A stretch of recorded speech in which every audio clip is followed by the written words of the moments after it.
So do you want to make vox type match cut? Then all you need is this sound effect. This is a click or camera shot sound effect. Now what we are going to do, line it up with the first beat, and from here go 30 frame forward. 1 2 3 4 5 6 7 8 9 10 12 13.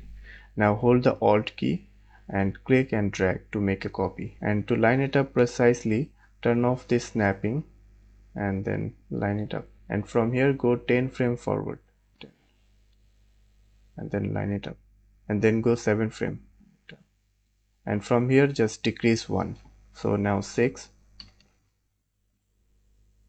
now 5, now 4, 3, and at last 2. You don't need to follow the exact amount. You can increase or decrease the frame, but I find this perfect, and you should end up with something like this. So now let's start with the first one. Here I have few image. So let's start with this first image. And before we start, go to view, then save area and turn on, and you should have this center line which we will use to line our word. So select our first image, zoom it in, and let's turn on this transform so that we can move like this. Now I'm gonna do a match cut of this Davinci word. So let's precisely match it with, now that we have lined it up, and don't worry about this space, we can fill it up with something else later. But now let's go to the first beat, and from here make a cut and go to a different word. And here's a tip, you can hold alt and click and drag to make the duplicate of the first copy, then drag it over the whole sequence, and now decrease the opacity about 50%. Now we can use this image to line up other words, and you can lock this layer so that you don't accidentally click on it.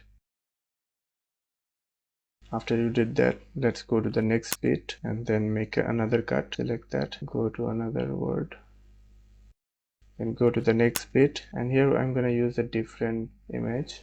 So you get the idea. Just go to the every beat and then line it up with a different text. After you're done, you can delete the reference image, and then you have your match cut. Now let's fix this upper part. So I'm gonna make a compound clip and then go to the fusion, then simply add a background and add a rectangle. Let's cover this top part. Now I'm gonna add some final touch up. So take an adjustment clip, go to the fusion, add a blur, increase the blur, then add an ellipse. We need to invert that and then make the shape something like that. And now increase the soft edge, also increase the border a little bit, so it makes the word focus more. So now go to the edit page. In the first frame, select the adjustment clip and add a keyframe to zoom. Then go to the last frame and increase the value a little. And then you should have something like this.